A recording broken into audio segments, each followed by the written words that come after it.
नमस्कार दोस्तों, अयोध्या कांड दोहा नंबर 240।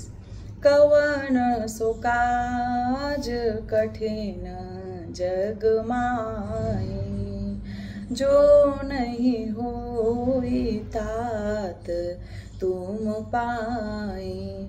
बरबस लिए उठाई और लाए कृपा निधान, भरत राम की मिलनी लखी बिसरे सब ही अपान। कृपा निधान श्री रामचंद्र जी ने उनको जबरदस्ती उठाकर हृदय से लगा लिया।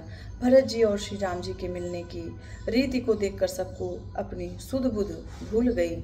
कवन सो काज कठिन जग माही, जो नहीं होई तात तुम पाई।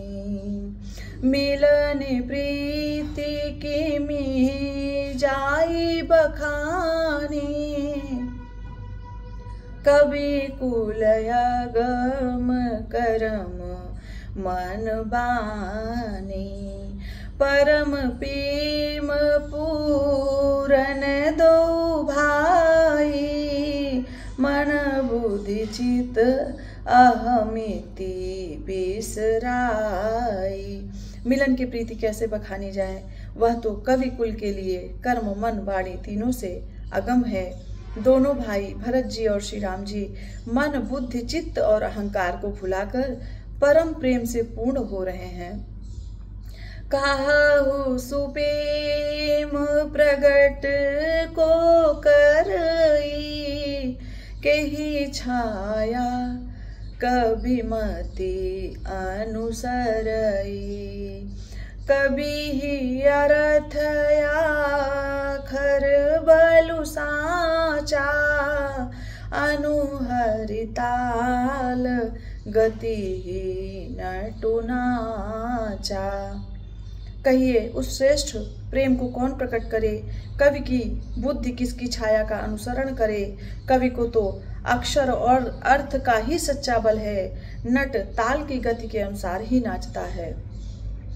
अगम स्नेह भरत रघुबर को, जहन जाई मनु विधि हरिहर को। सो मैं कुमति कहूँ के ही भांति, बाज सुराग की गांडर ताती। भरत जी और श्री रघुनाथ जी का प्रेम अगम्य है, जहाँ ब्रह्मा विष्णु और महादेव का भी मन नहीं जा सकता। उस प्रेम को मैं कुबुद्धि किस प्रकार कहूँ। भला गांडर की तात से भी कहीं सुंदर राग बज सकता है। तालाबों और झीलों में एक तरह की घास होती है, उसे गांडर कहते हैं। मिलनी बिलो की भरत रघुबर की, सुरगन सभय धक धकी धर की।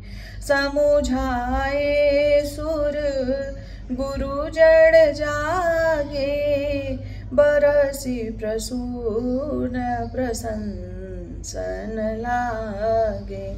भरत जी और श्री रामचंद्र जी के मिलने का ढंग देखकर देवता भयभीत हो गए, उनकी धुकधुकी धड़कने लगी। देवगुरु बृहस्पति जी ने समझाया, तब कहीं वे मूर्ख चेते और फूल बरसाकर प्रशंसा करने लगे।